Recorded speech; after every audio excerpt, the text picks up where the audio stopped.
Hola Spain lovers, hola Spanish food lovers, Stuart here with another food review video. I've got 4 products on the table that I picked up from my local supermarket, and 3 of the products that I have here I have never tried before. 1 yes, but the other 3 no, or at least I don't think so. So what have we got? Well, we've got some food here. One is called zurrapa de hígado, which is some type of liver spread, I imagine. Another one here called zurrapa de lomo, which is a pork loin spread, I believe. This one here, which is called cecina, cured meat from a cow, a beef cured meat if you like. And the final one here is called cabeza de cerdo iberico with pistachio nuts, and the translation might put you off, which would be literally pig's head, but I'm going to explain more what these products are exactly throughout the video. So if you're interested, stick around. If you're a vegetarian, probably not, so I'll see you later. And by the way, I'm washing everything down today with a nice glass of red wine as well. So let's go. So let's get the food experience underway today, and this is the one that I'm going to start with here. This is zurrapa de hígado, which is a liver spread, if you like, or some type of pate. Popular in the south of Spain, Andalusia. Here in Madrid, I have never seen this available in a bar, restaurant, even in the supermarket until today, to be honest. But apparently down there in the south of Spain, like the other zurrapa that we're going to see in a moment, which is zurrapa de lomo, the pork loin spread, if you like, popular for breakfast. Now, I'm not sure whether I would be getting up at 8 o'clock in the morning, going to a bar and eating this for my breakfast. I prefer something a little bit less heavy, a little bit lighter, but apparently that is the case down there in Andalusia. And I would love to know that if you are in that part of Spain, is this what people are having for breakfast? I've got no idea, but if it is the case, wowee. And basically what we've got going on here is we've got the pork liver spread, and we've also got pork fat, or lard if you like, on top, which I imagine has some type of paprika in it to get that orange color. I could be wrong, but I think that is what it is, paprika. And maybe there's a bit of garlic in here as well, a little bit of oregano or oregano, depending on where you come from, and some other spices as well. The smell coming off it, typical of a pate, and in fact, if you have a close look, you can see the different spices in there as well.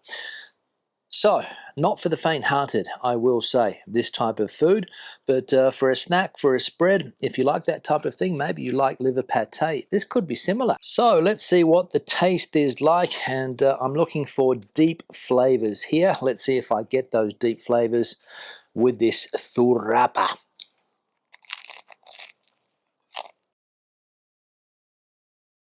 And yeah, that is a strong, deep flavor, I will say. Absolutely no doubt about it. You can definitely taste the liver and also the fatty component of it, which is the lard, the paprika flavored lard on top. Let's get a little bit more. Let's see. And I'm going to be honest, it's not the worst thing that I've ever eaten. In fact, it's not bad.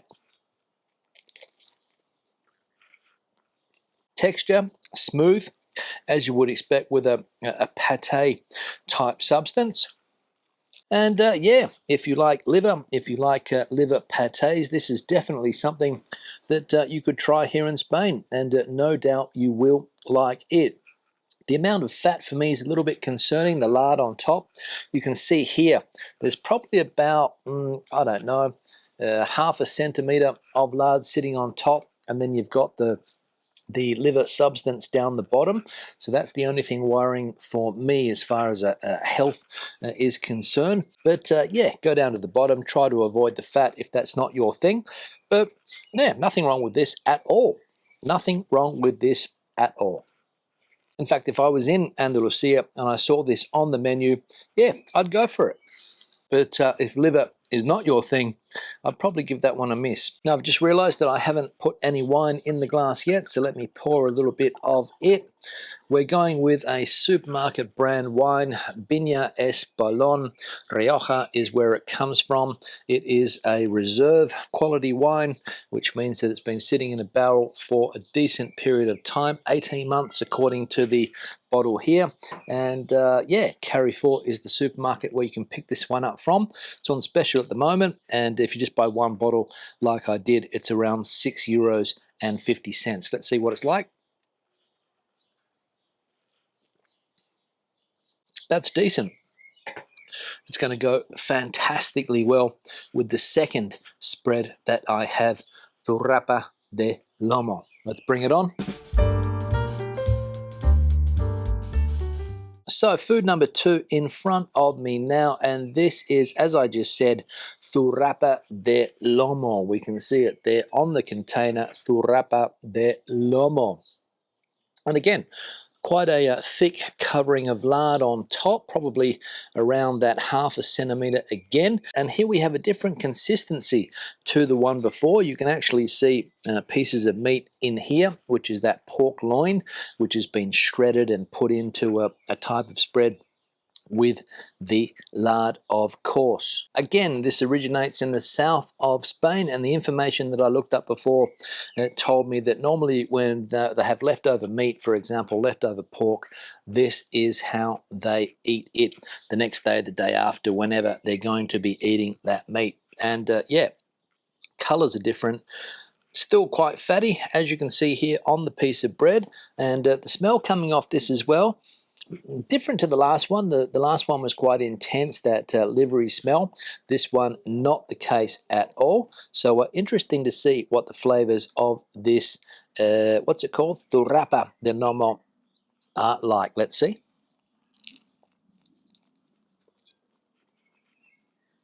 And again, this is a very, very rich spread, of course, with that much fat in it. And the other ingredients as well, there's also some spices that have been thrown in here as well, probably similar to the last ones. I would say a little bit of garlic thrown in there, some other spices as well. But again, it's not bad. Definitely some smokiness coming through, that is for sure. And the texture not as smooth as the one that I had before, which was more pate-like. This is more of a terrine type spread, I would say, similar to what you would get in parts of France and places like that, that terrine, which is a bit more rustic, if you like. Again, according to what I read, this is a breakfast snack, quite popular down there in the south of the country. On the different types of breads that they would have down there, they spread this on, have it with your cup of coffee, and away you go. Again, would I have this for breakfast? Probably not, but when in Rome, you do what the Romans do, right? And if every tourist that came to Spain did exactly that, copied what the locals are doing, what the locals are eating, how the locals are behaving, I'm sure that a lot of people here in Spain would have a different opinion towards the average tourist in this country, that's for sure. Is this for you? Again, it depends on your tastes. If you like those deep flavors, those rich flavors, fatty flavors as well, absolutely. But if you're looking for something a little bit lighter, probably stay away from this one. But I've enjoyed it. So time to bring on snack number 3. Let's go. In front of me now, I have a cured meat, cecina de vaca, so it's a cured beef, if you like. And this is not the most popular cured meat in this country. Of course, pork products, normally the kings when it comes to cured meats, but this apparently is quite popular in some parts of the country and recommended to try, that is for sure. There's a smoky aroma coming off it, which is one of the first things that I notice. And I saw on the internet that it's a good idea to drizzle this with a bit of olive oil. In fact, that's what people normally do, a little bit of olive oil drizzled over the top. So that's what I've done. And apparently the name of this meat here, cecina, comes from the Latin word which means cured meat. And I will say that the Latins knew how to sum up things through language, that is for sure. Cecina Cured meat. Now, I have tried this before on my travels around the country. I think in the north of Spain it's more popular in places like Castilla, Leon, in cities like Leon. I think this is quite popular. So let's see what it tastes like. First thing I'm going to do is roll a little bit up there. I'm getting quite a bit of oil on my fingers, as you can see, so I'm just going to clean that off. Now let's see what the flavours of this cecina or cured beef are like.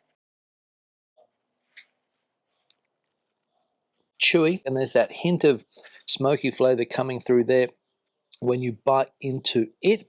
Salted, obviously, so in that sense it's similar to the cured hams that you get here in Spain. The appearance, it's a little bit darker. Pork normally seems to be a little bit of a lighter reddy color or a pinkish color. This is quite a deep red, as you can see. But definitely, if you think you're going to have anything that resembles pork here, you're mistaken, because I don't think it tastes like pork at all. A completely different flavor. So if you're a huge fan of the Iberian pork products, this might not be for you, but if you want to try something different, it could be definitely for you. And another thing that I picked up straight away is that it's not as fatty as the pork variety as well. Pork variety, normally it's 25%, 30% fat. Here you've only got that streak of fat running through it, so it's a lot leaner. And I reckon that if you combine this with a nice cured Spanish cheese and a nice glass of wine, you would have an absolute delicacy on your hands, that's for sure. Now, I suppose that there would also be some similarities in taste here with beef jerky, although the last time I ate beef jerky I was probably 16 or 17 years of age, so I can't really remember. But coming from the cow being a beef cured meat, I would say that there would be some similarities. But try it and see for yourself. Now, I'm just going to cleanse the palate with a bit more of this red wine here to get ready for the next one, which is the pig's head with pistachio nuts.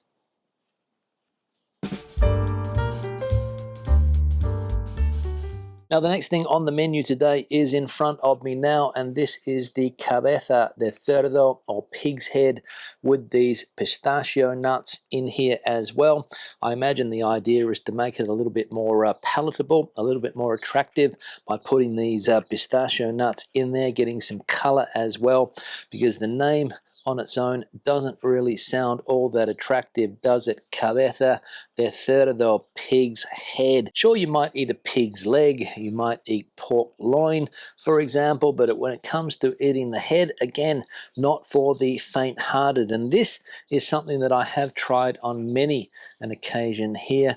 My partner's father used to enjoy this a lot when he was with us, and it's something that I frequently buy from the supermarket. Not this particular brand, but it is a snack that I like to have every now and again. Basically, what we've got going on here is a cold meat, what they call fiambre here in Spain, normally had as a snack or in some type of roll or sandwich. That's how people normally would eat this. And when you go into a typical cold meat place where they sell lots of different cold meats, the variety of cold meats that you get is something that really stands out. Where I come from, you might get 5, 10 different types of cold meat, maybe a few more, but here literally hundreds. So what's going on with this cold cut here? Well, basically it's different parts of the pig's head. So we're thinking cheek, we're thinking tongue, possibly some other parts of the head in there as well.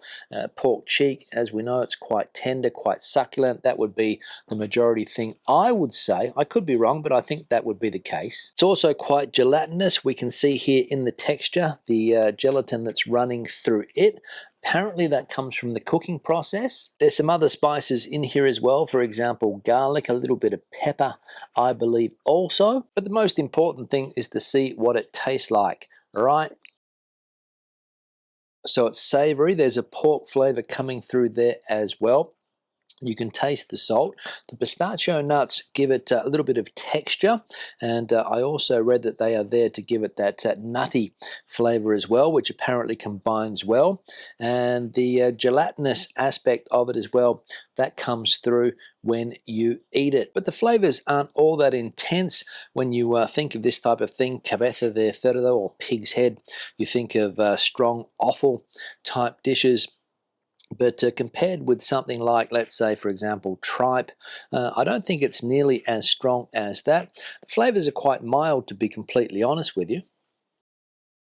And again, you put this onto a board with some other cold meats, some cheeses there as well. Maybe you've got the fafina, you've got some Iberian ham, you've got this, you've got some chorizo, you've got some salchichon, bit of bread as well, and you've got yourself a decent charcuterie board, I will say. Most supermarkets and delicatessens are going to stock it, so you shouldn't have any problem finding it here in Spain. Outside of Spain, I don't think so. And if you like the other things that I've tried today, the pâtés and the other cured meat, you'll definitely like this, that's for sure. And I'm just going to finish this bit off and give my final thoughts on all of the items that I have eaten today. Stay tuned. So my final thoughts on the meal experience that I have had today, some unusual foods that you will find here in Spain. In fact, some of the most unusual things that I have seen in the supermarket for a while, except for the last thing that I ate. And the first thing that I had today was this one here, the thurrapa. No, it was this one here, actually. I've got it wrong. It was the thurrapa de hígado, a pate style liver, strong liver tasting pate style with that fat on top, or the lard, if you like, which had the paprika flavors running through it, some other spices as well, spread out onto a piece of nice bread. It's a decent snack. Again, would I be having that at 8 o'clock in the morning for my breakfast? Probably not. If I wanted to live a long and healthy life, probably not having that every day. But according to what I have read, it is a popular breakfast snack in the south of the country, and who am I to tell the people down there what to have for breakfast, right? The second thing that I ate was the similar product, which was the thurrapa de lomo. The main difference is that there's no paprika in this one. I don't think it's just like a white lard, and it runs all through the pork as well. It's all mixed in there, and we saw how it's done. You get the leftover pork, put it into this type of terrine style dish, and away you go. Spread it onto your bread as well. For breakfast, again, not sure, but yeah, as I said before, it's what people are doing. The next thing was this fafina that I've still got a slice of here, and the cured beef, if you like, popular in the north of the country. Smoky, intense flavors. Not for everyone, I will say. If you enjoy Iberian pork, you might not enjoy this. It just might be a little bit too strong. But if you're adventurous with your foods, definitely try this here in Spain. No doubts about it. And the last thing was the cabeza de cerdo, or the pig's head with those pistachio nuts. Again, they were there to give it a little bit of extra texture, a little bit of a nutty flavor, or a little bit of sweetness, I think I read somewhere as well, and add a little bit of color to an otherwise fairly colorless dish, that is for sure. And I like it. You want something quick, you want something tasty, that is something that I would recommend. Absolutely. So 1, 2, 3, 4 products. I'm going to say my favorite was the last one because I'm used to eating it, but I'm going to say that these two pâtés were pretty tasty as well. For a snack, the wine, what can I say? A decent wine for the price, around €6.50. And just so that people don't complain, all of the food items that I have had today cost around €4. I think the fafina was €4. These were €4 each, and also €4 for the cerdo. So around €16 the total meal today. Wine as well, over €22. So that is what I have spent on my meal experience today. But yeah, I've enjoyed it. Questions and comments, please leave them in the section below. Are the foods that I have eaten today something that you would like to try? Have you tried them here in Spain? Are you living in the south of the country, or maybe you holiday in the south of Spain and you have that as a breakfast treat as often as you can? I don't know. Let me know in that comment section below. Other questions and comments, leave them there as well. Give the video a thumbs up if you liked it, thumbs down if you didn't. Don't forget to subscribe to the channel and turn on notifications so that you never miss a video like this when I publish it. Until the next one, hasta luego and buen provecho from Central Spain.